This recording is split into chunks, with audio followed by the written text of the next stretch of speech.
part of the country, and there are so many places really. It's worth exploring. So carry on, you know. We'll have the South for our bucket list in October, definitely. It depends on what time of the year as well. Yeah. Come on.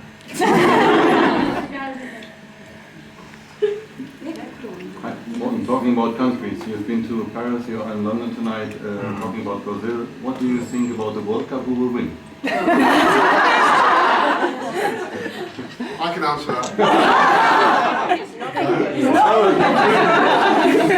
That would be a question for Harold.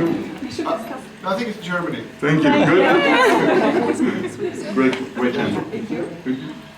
It's not something I pay attention to, quite honestly. I'm not there. I can enjoy a match, but the whole football craze has never caught on really with me. But I think it's a great game. And then that's it. If you were going to a concert, who would you love to see yourself? They're all dead. Right, all of them. Who was your favourite when you were young? The one person I would have loved to have seen would be Jimi Hendrix. Oh, yeah. But, you know, having said that, there are so many artists that are worth seeing. So I think I'd leave it at that. Otherwise, so there's no end to where it goes. Yeah. Hi, I was just wondering, out of all the albums that you've sort of like released, which is your favourite, and would you contemplate when you come and do a concert over in the UK actually singing one of your Norwegian songs at all? I have nothing against doing it, but I don't really know. You know, to do that, it needs to be kind of an agreement between an audience and stage. So I have done it.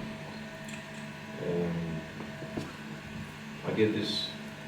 It's seen as a solo album, but it isn't really. It's when I did this Poet album in 1993, Gospel According to the Poets in Norwegian.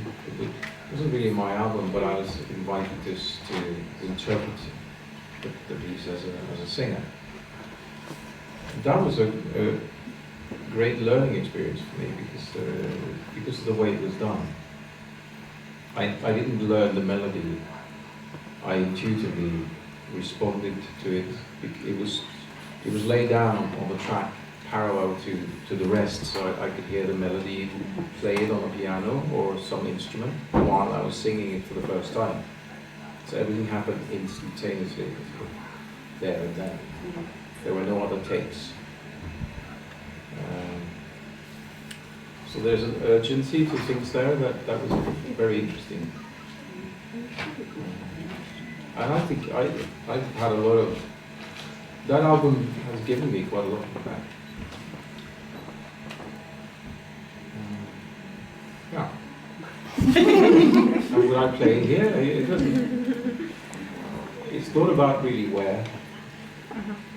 But again, to do it, there is a cost involved in any setup like that, you know, and that has to be funded by something in order for it to work. Otherwise, it won't work. So to do things like that, it needs enough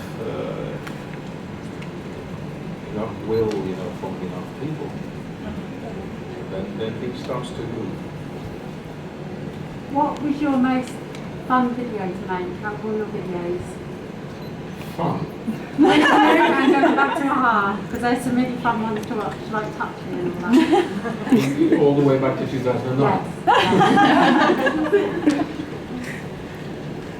I just wanted to ask you a question, so you looked at me really. I don't know that a video has ever been, this probably is on tape, ever been fun to make.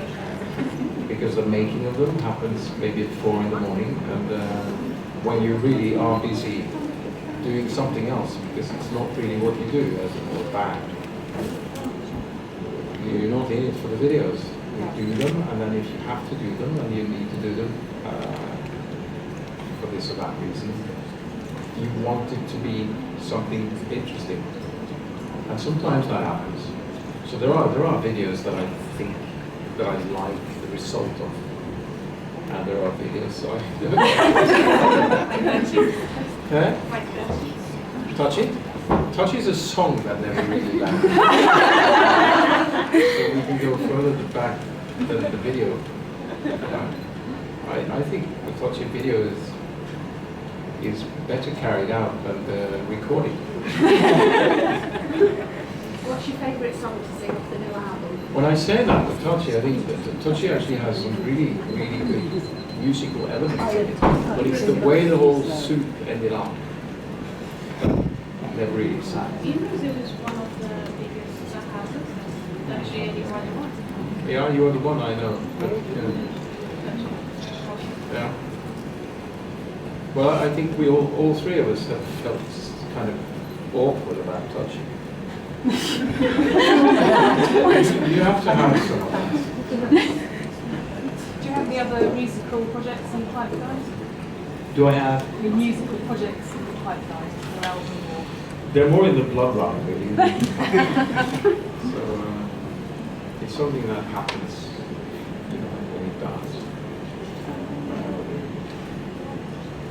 And because of that, I never say never really to the prospect of anything, because I don't know. I don't want to steer it too heavily. I don't want to control things with a heavy hand, unless you need sometimes to grab the reins of things. But not in terms of planning